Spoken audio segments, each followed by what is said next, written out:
ইকরা একদিনে শেষ হয়ে যায়নি।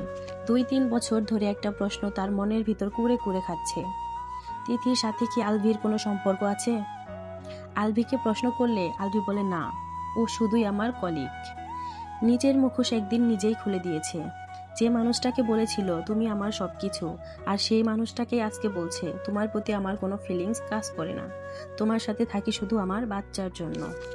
যাকে নিয়ে এত সমস্যা সেই নারীকে সাথে নিয়ে নেপালে গিয়ে জন্মদিন পালন করছে আলভি। বউকে ভিডিও কলে বলছে তুমি আমাকে আর ফোন দিও না। তিথি নাকি আলভিকে বলেছে তুমি তোমার বউয়ের সাথে কেন থাকো।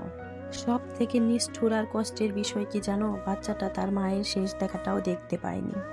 ইকরা সব জানতো, কোথায় কোন হোটেলে ওরা গিয়েছে, যেতেও চেয়েছিল, কিন্তু বান্ধবীরা যেতে দেয়নি। কিন্তু আজ ইকরা পৃথিবী থেকে চলে গেল একাই। সবাই ভালো আছে, শুধু ইকরা নেই। আলভি তার স্ত্রীর মৃতদেহটাও দেখার জন্য আসেনি, সে নাকি শুটিংয়ে ব্যস্ত আছে। ইকরার এই মৃত্যুতে শুধু একটা মানুষের মৃত্যু হয়নি, মৃত্যু হয়েছে বিশ্বাসের।